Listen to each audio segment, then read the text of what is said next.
Hi guys, I'm Dave in real life, and this is today's Unmissable. Art. Tag. Yeah, today's hot tag, and we're going to go into a big announcement, which was for the WWE ID talent. There is new championship belts for them to go after. These will be defended on the independent scene. And there will be a tournament for these belts, which will also go across, I think it's 4 promotions. These belts will be defended on the independent scene and for the WWE ID talent, which is absolutely fantastic. I actually love the idea of this. It's a great way of promoting the indie shows, because you imagine you're going to go to your indie show and then you've got a WWE ID talent on that show. You're going to see a possible future WWE superstar in action. And I think that is absolutely amazing. I mean, for the likes of Kylie Ray, I feel that this is the push that she actually needs. I mean, she's already a big name on the independent scene as it is, but her winning the WWE ID Women's Championship would absolutely be huge. I think she's a shoo-in anyway for a WWE contract. I mean, I don't even know why she hasn't got one already, to be quite honest with you. I mean, she has been around the independent scene for quite some time now. Obviously had a little bit of problems in AEW. But that I digress. That's all under the bridge now. And she has come back into wrestling over the last, I think, a year or so. She did take some time off. I think she had a child. It's this is huge for the WWE ID crew. This is big news, and I'm really excited to see how all this unfolds. Like I said, there will be a tournament held on the independent scene for new champions. As information comes through on this, I'm sure we'll be covering it up on this channel. But as of now, we know that there's championship belts made for the independent talent, which is absolutely huge news. So, we'll go into what happened on NXT in our NXT review. Sadly, no graphic for NXT. But, Obafemi started the show. And, he cut a promo challenging that new faction who attacked him at the after his match on against Theory and Grayson Waller at Vengeance Day. He's seeking his own kind of vengeance, but it wasn't them what came down. We did have a blackout light, though, which I think NXT was doing this quite a lot during the night just to tease us. It really did feel like every time the lights went out, I was expecting this new faction to pop down, and they didn't. But yeah, it wasn't the new faction. It was TNA's X Division champion, Moose. The Moose is loose in this house. Honestly, it actually threw me off, because when I saw him in the entranceway, I didn't know it was Moose. We were really close up to him, and I didn't quite register until I saw the TNA Championship, and then I instantly knew who he was. So yeah, it was a little bit confusing to me who this guy was. I thought it was some kind of leader to this new faction, to be honest. But no, it was Moose, and he has been set loose. He has challenged Obafemi for the future, but we will find out later on in the show that he will be facing Alexis King next week. We will go through the matches made for next week at the end, once we've got through all the matches. And we did see our first match, and it seemed like the first hour of NXT was ladies' night, because literally we got 2 matches back to back, and honestly, both matches were absolutely brilliant. I mean, honestly, NXT's female division are knocking it out of the park right now. Honestly, some of the best wrestlers in the world compete in NXT, and we saw some of the best talent last night on NXT for sure. This match, though, with the opening match, was a triple threat match for the North American number 1 contenders. And it did see Kalani Jordan, Jada Parker, and Carmen Petrovic fight it out. It did go to Carmen Petrovic in the end. She stole a victory after Jada Parker had done all the hard work. But Jada just made a rookie mistake. She started showboating to the crowd, allowing Petrovic to sneak in and get the 1, 2, 3. She will now face Stephanie Vaquer for the North American Championship next week. Obviously, we're going to go to that later on. But obviously, you seem to be setting up matches for next week, which is in Cincinnati, by the way. Cincinnati hosts next week's NXT. That's why we are building up these matches. But yeah, during the ad break, or just before the ad break, we saw a beatdown from Fatal Influence. They attacked Carmen Petrovic, which was a bit weird. This beatdown happened during the ad break. I don't know if it was picture-in-picture in America, but we certainly here in the UK, we're seeing the beatdown during the ad break. Ashanti the Adonis wasn't exactly the best boyfriend. In fact, he failed on the boyfriend front because he just didn't get involved. He didn't stop Fatal Influence at all beating down his girlfriend. The worst boyfriend ever. What the heck? Dante, what are you doing? But that was crazy. But then what was even more crazy is that we did get Stephanie Vaquer. She came down to the ring. Then we got Julia. She came down to the ring. And then finally we got Jordan Grace. Honestly, she made a like NXT kind of debut-ish at the weekend. But she did come down to help Carmen Petrovic. This would set up a 6-woman tag match for the night's main event, which would obviously see Vaquer, Grace, Julia versus Fatal Influence. So yeah, that was the first match of Ladies' Night. Then we went on to our second match of the Ladies' Night, which saw Zarya and Sol Ruka beat Lash Legend and Jakara Jackson, the Meta Girls. Soul Snatcher for the win for Sol Ruka. This match was really good, hard hitting. I do think there was quite a few wardrobe malfunctions in this match. I think Lash Legend lost her top. Her boobie came out at one point. I don't know. There's no footage. Yet again, there's ever no footage of this stuff.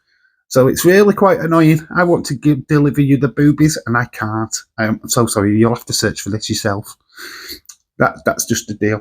But anyway, we're not here for the boobies. We're here for the action. And this match was action-packed. Zarya looking absolutely boss, drawing this match as she always does. And Sol Ruka, that Soul Snatcher is probably one of the best moves, especially in the female division in Hall of Wrestling right now. It's such a great move. It looks so good. She executes it so well. It's not quite an RKO level, because obviously she needs to be at the turnbuckles to be able to do it. But yeah, it's still, I still think it's one of the best moves in the female division for sure. But yeah, Zarya, Sol Ruka pick up the victory. Then we go on to the contract signing of Ricky. Oh, Ricky. So Ricky Starks, obviously we know him as Ricky Starks, but they haven't named him yet. We didn't get a name. In fact, we had generic music for him to come down for the contract signing. We just had words of like Absolute and his Revolutionary, his Welcome to the Revolution and all that kind of jazz, which is kind of like his promos. But we didn't allude to his name at all. It looked like he was ready to sign his contract, and then Ethan Page came down. And I remember I was the biggest thing in NXT. And when I came in and I put in my contract that I wanted a title shot, and I bet there's a title shot in yours. Even Ava was like looking at the contract. I'm sure I didn't put that in. It's like she didn't know what was in the contract at all. It's like, did she miss something? But yeah, obviously, Javon Evans came out of absolutely nowhere, taking out Ricky. Didn't take out Ricky at all. I'm lying to you. She took out. Yeah, Javon Evans is now a girl as well. It's a great win. I'm not going to edit this at all. I'm just leaving all this stuff in. But yeah, Javon Evans attacked Ethan Page. There you go. That's better, innit? I'm tired. Come on. I'm filming this the morning after and I'm still shattered. But anyway, I digress. That took Ethan Page out of the situation. Then Ricky went to sign the contract again. And then we got Wesley. Oh my God. It's like, Ricky, just like, what's going off here? What's this carnage, Ava? I mean, do you just let your wrestlers run wild or what? What is this? It's like a playground. Jeez, I just want to sign a bloody contract here. So Wesley challenges bloody Ricky. And then Ricky says, enough is enough. I am signing this bloody goddamn contract. So he goes to sign. Looks like Wesley was going to hit Ricky. Ricky retorts, throws Wesley over the top rope, and then goes to sign the contract. And as we pan down to the contract, it does reveal his name. It's Ricky Saints. Right, this blew me by surprise. Well, took me by surprise. Ricky Saints. Wasn't quite sure where they were going to go with his name, but you know what? To be quite honest with you, I don't mind it. Saints Row is a good idea. I saw, which that could definitely work. Having a Saints Row, they could do kind of that Saints Row like graphic for him. That would be quite fun. I know they kind of did it for Hit Row, but they could do it for him. But yeah, I feel like it's a good name. It's not too far away from Starks. Obviously, Ricky Starks is his real name. He owns the copyright for that, which you do. It's your own name. But obviously, WWE like to have their own character names just so that they can put their own copyright on it and, you know, market it with whichever way that they want to do. So yeah, that's the reason why that's happened, basically. But yeah, Ricky Saints is NXT. And yeah, already he has caused chaos and caused a lot of interest from other wrestlers, including Ethan Page and Wesley, which does lead to a match next week. We will get to that near the end of the video. We did get some male action in the second half of the show. Sean Spears taking on Stax Lorenzo. Sean Spears won that match. Then I think we did cut backstage to a promo with Fraxium and No Quarter Catch Crew, which out of nowhere, No Quarter Catch Crew challenged Hardy Boys. Yeah, Fraxium are right there. Oh, we're not bothered about you. We want the Hardys. So the Hardys did respond on social media. We did see that response on NXT. And yeah, yet again, another match for next week. We'll get to the matches for next week in a bit. It does seem like we're just setting up all of that stuff right now. So yeah, we'll get to that in a short while. Another match was Eddie Thorpe beating Andre Chase. We have these two guys. One of them I don't know, but it's Kyle Dixon is certainly one of them. They want Chase U back up and running. They are canvassing as hard as they can, trying to build the confidence of Andre Chase, which you could see in this match with Eddie Thorpe that his confidence is completely gone. At one point, he had the match won. He could have won the match against Eddie Thorpe, but instead of going for it, he ends up just having a conversation with Carl Dixon and that outside of in the ring, where he gets his leg chopped, and then Eddie Thorpe, obviously, I think he hits his DDT and gets the victory. Yeah, he's just down on his luck at the minute. Andre Chase and needs his confidence boosting, and I think I got the answer to this, and it's just simple: bring back Thea Hale. She will boost anyone's confidence. And I think why is she not been on TV still amazes me. You bring her back, instantaneous. I think Andre Chase will change. I think he's just missing her, to be honest. I think he's just missing Thea Hale, and we all are too. We feel your pain, Andre. We feel your pain. Then we go to the night's main event, which obviously we alluded to at the start of this video, start of this review. We've got Stephanie Vaquer, Julia, and Jordan Grace taking on Fatal Influence. It's no surprise who wins. Of course, it's Julia Vaquer and Grace. They dominated. It was a great match, but yeah, Fatal Influence didn't have a chance going into it. certainly by the end of it, they know they'd been in a battle. So that was the night's main event. Then we did close out the show. We did have a segment during the show where we saw tag teams literally laid out at the back and Ricky Saints going, damn, what is with this place? So he was literally shocked at how much carnage there was backstage.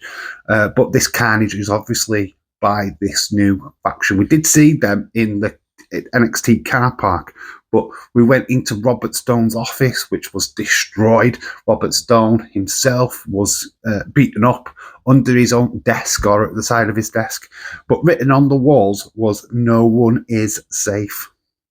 And what was also interesting on the wall is NXT logo was nothing on it, but the WWE logo was like crossed out, so to say. So is it just saying no one is safe in NXT, or are they alluding to no one is safe on the main roster? I don't know. I don't think they go onto the main roster. Not yet, but maybe that's why they've crossed them out, because they don't want people to think that they are going onto the main roster. So just crossing out the WWE thing kind of makes sense. So yeah, this new faction is literally no one safe. Bob in catering is not safe. The lighting guy is not safe. I mean, anybody in NXT. To the little old lady what makes the cup of teas for the catering, she is not safe. This faction, I mean, I don't know. We still don't know their name, their faction name. We haven't had a promo from them. We know who they are now as individuals, but we don't know what their group name is. We're doing the Ricky Starks thing again. Well, Ricky Saints thing again. Anyway, I digress. That is the end of the NXT. It's always amazing. It is the best show of the week. 2 hours of pure fun. It actually flew by. I mean, honestly, we could have done another hour and I wouldn't have even noticed.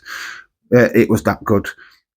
I give it a 7.75, a bit high on the score, to be quite honest with you, but it was just the pacing. I just thought I think Shawn Michaels is hitting it out of the park. I really think that he's onto something here. The surprises, the inclusion of Moose, Hardy's accepting the challenge from No Quarter Catch Crew. I mean, I just think we are alluding to massive things ahead, and I'm so excited. I'm on so in board with this show right now. I just think it's absolutely unmissable. It is unmissable. And I will miss next week's show, which sucks. Yeah, unfortunately for me, covering NXT, I only do 2 weeks, then I have 2 weeks off, and then I do another 2 weeks. That's just because of my shift pattern. I can't do note about it, but that's just the way it goes. So next week's NXT, unfortunately for me, is missable. But we will cover it regardless. I will try and get anything what goes down on NXT next week up on the channel so that you get my thoughts and opinions on all of that good stuff. And the good stuff for next week is, like I alluded to earlier, we've got Moose. He's defending his TNA X Division Championship against Alexis King. Now, for me, I think Alexis King should be just putting up his trophy every week just to get rid of it, because carrying that bloody lump of wood around is not great. And you see Moose with his little tiddy belt and he's walking around with a bloody trophy. I think Alexis King has been trolled here. I think he's got the worst end of the stick. Yeah.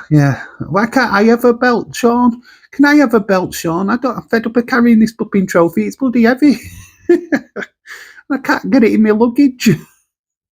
So yeah, Alexis King's not having a good time right now. He is the Heritage Cup champion, but it comes at a big cost of trying to get this bloody lump of wood metal around airports. It must be a nightmare for him. Hopefully WWE pay the cost for that. I'm sure they do. But anyway, I digress. We go into the next match. Obviously, Stephanie Vaquer will defend her North American Championship against the number one contender, Carmen Petrovic. I mean, obviously, we know what's going to happen here. We're at 100% expect not Carmen. No, Stephanie Vaquer to retain. Yeah, Carmen Petrovic stole that win in the first place. I don't see her winning this. So, yeah, maybe Stephanie Vaquer gets a little visit from Fatal Influence. Obviously, they will probably be there in Cincinnati So this could be quite interesting, but I think that Becca will retain for sure. Then we've got Saints, Heaven Saints, or Heaven Sakes. I mean, whichever way. It's Javon Evans and Ricky Saints taking on Ethan Page and Wesley. I mean, obviously that was set up throughout the night. So yeah, looking forward to that. Ricky Saints making his full in-ring debut next week in NXT. And then obviously we saw No Quarter Catch Crew challenge the Hardy Boys. That will be next week. Hardy Boys back in WWE on NXT. Absolutely exciting news for the hardcore WWE fans what remember these guys back in the day. Yes, Team Extreme. Oh, would it be great if Lita showed up? I would love that. That would be like the little icing on the cake for me. She's not going to, but it would be great if she was there. Just imagine that the universe would pop big time if Lita was with Team Extreme. I mean, that bit's a reunion that we need. If I give you ideas there, Shawn Michaels, come on. If you're watching this video and Lita does show up, then that is confirmation that you are a Dave in real life stan. Anyway, I digress. That is it. Let me know what you thought of NXT last night in the comment section below. It's always fun. I love NXT. Honestly, people what sleep on this show are bloody idiots, as Bailey would say. But yeah, honestly, this was the best show of the week so far. SmackDown has got a lot to do to beat this, and they won't, because it's 3 hours, and they never do.